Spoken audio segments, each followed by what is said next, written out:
Henry and Gordon were lonely when Thomas left the yard to run his branch line. They missed him very much. They had more work to do and had to fetch their own coaches. The big engines thought they were too important to fetch coaches. James grumbled too. "We get no rest, we get no rest," they all complained. But the coaches only laughed. "You're lazy and slack, you're lazy and slack," they answered. Altogether, the engines were causing Sir Topham Hatt a great deal of trouble. The big stations at both ends of the line each have a turntable. Sir Topham Hatt had made them so that the tender engines can be turned round, because it is dangerous for them to go fast backwards. Little tank engines like Thomas don't need turntables. They can go just as well backwards as forwards. But to hear Gordon talk, you would have thought that Sir Topham Hatt had given him a tender just to show how important he was.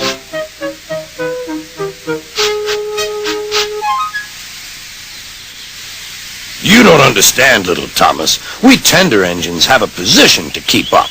It doesn't matter where you go, but we are important. And for Sir Topham Hatt to make us do shunting, fetch coaches, and go on some of those dirty sidings, it's not the proper thing."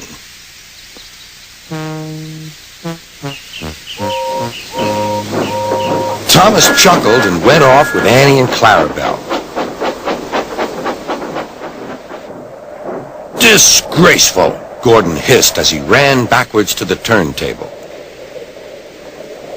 The turntable was in a windy place close to the sea, and if he was not on it just right, he put it out of balance and made it difficult to turn. Today, Gordon was in a bad temper, and the wind was blowing fiercely.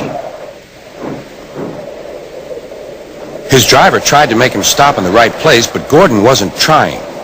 The fireman tried to turn the handle, but Gordon's weight and the strong wind prevented him. "It's no good," they said at last. "Your big tender upsets the balance. If you were a little tank engine, you'd be all right. Now you'll have to pull the next train backwards."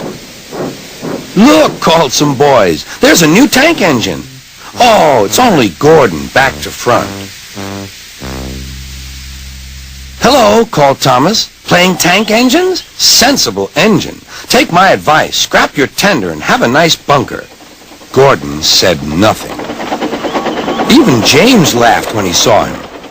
"Take care," hissed Gordon. "You might stick too." "No fear," chuckled James. "I'm not so fat as you."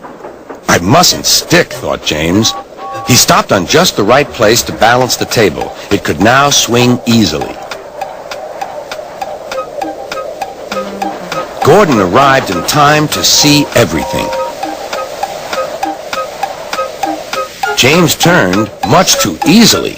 The wind puffed him round like a top. He couldn't stop.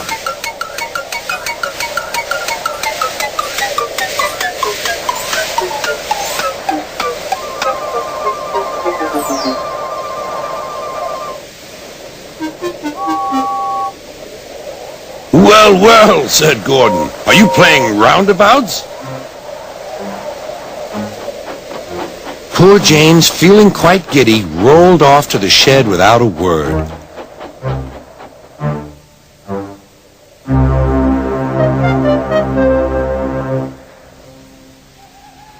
That night, the three engines had an indignation meeting. "It's shameful to treat tender engines like this. Gordon has to go backwards, and people think he's a tank engine. James spins round like a top, and everyone laughs at us. And to add to that, Sir Topham Hatt makes us all shunt in dirty sidings. Ugh!"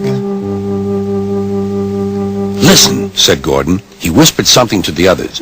"We'll do it tomorrow. Sir Topham Hatt will look silly." The engines had decided to go on strike.